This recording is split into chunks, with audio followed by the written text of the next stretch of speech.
on income and sales tax. We were wondering if there are any plans to lower or raise these taxes. Not this year.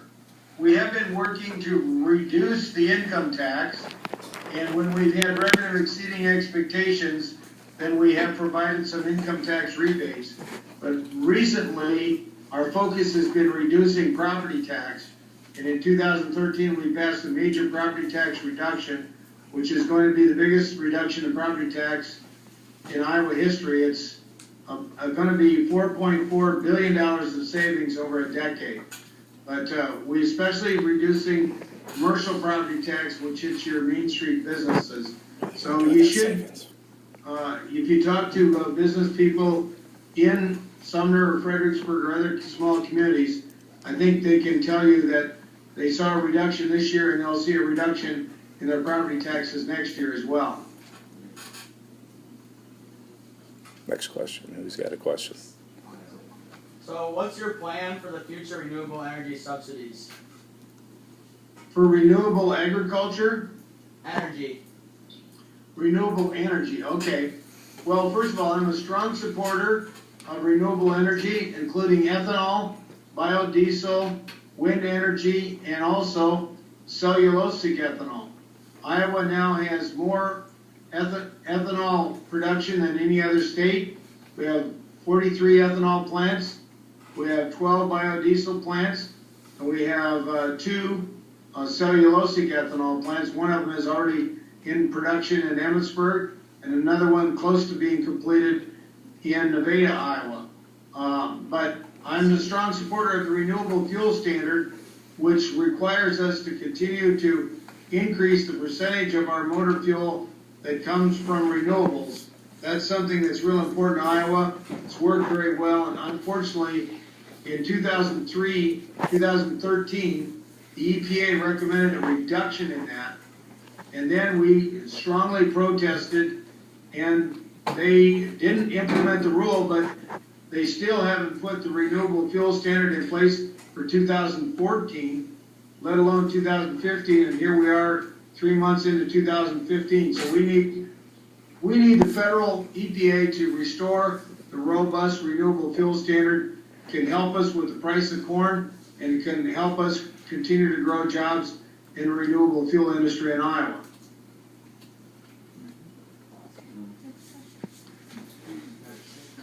Anybody else have a question? Governor, I had a question here pertaining to the schools with our 1.5% increase in school funds. I was just curious about that, of how that translates to be able to properly fund public schools. Well, as you know, in 2013, we passed a major education reform called the Teacher Leadership Program.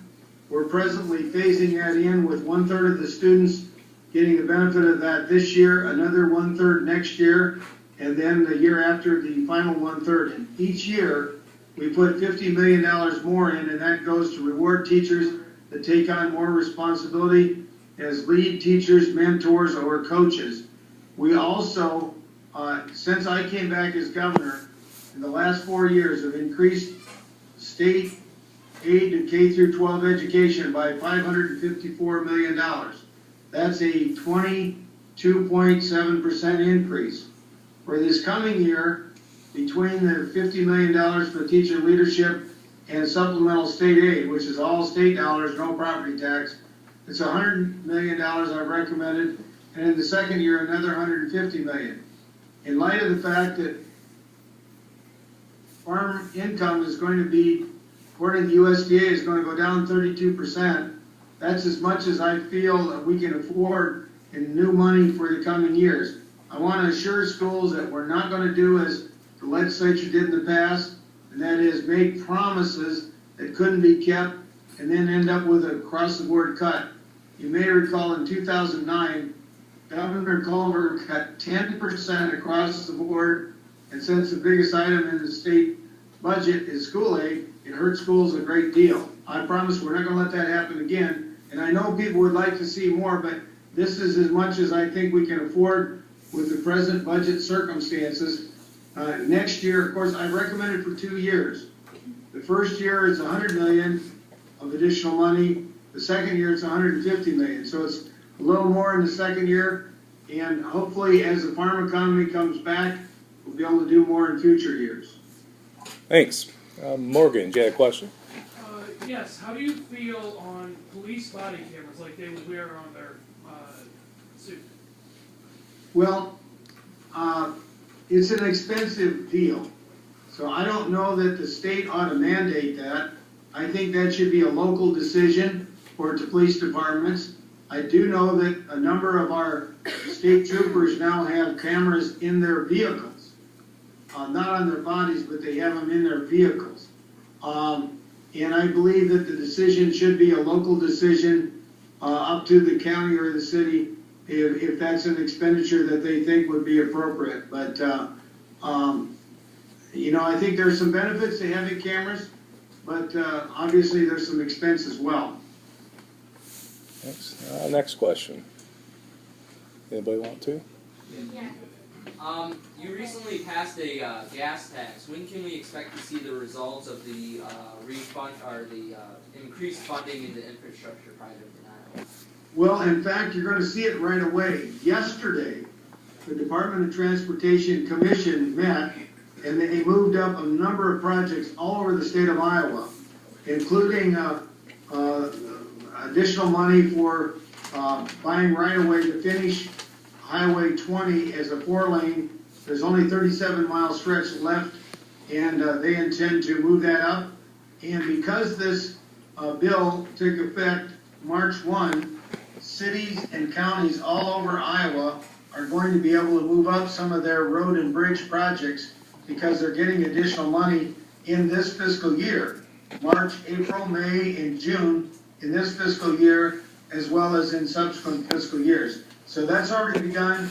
50% of the new money is going to the Department of Transportation for the state system, about 30% to the counties, and 20% to the cities. And I've already, in fact, today is County Day at the state capitol. A lot of county officials are here thanking legislators for the additional money that's going to be available for their county roads and bridges. Erica. What action are you taking to prevent people from taking advantage of welfare? Would you repeat the question? I didn't hear the last part of it. What action are you taking to prevent people from taking advantage of welfare? What action are we taking to try to prevent people from taking advantage of welfare? We changed our welfare system several years ago when I was governor to a system that is basically encourages people to only receive assistance on a temporary basis, and it also encourages job training so that and also provides child care assistance so people can move from welfare to work. The result of that has been that we have reduced the welfare rolls pretty substantially and help people get the skills they need to be able to get jobs to support themselves and their families.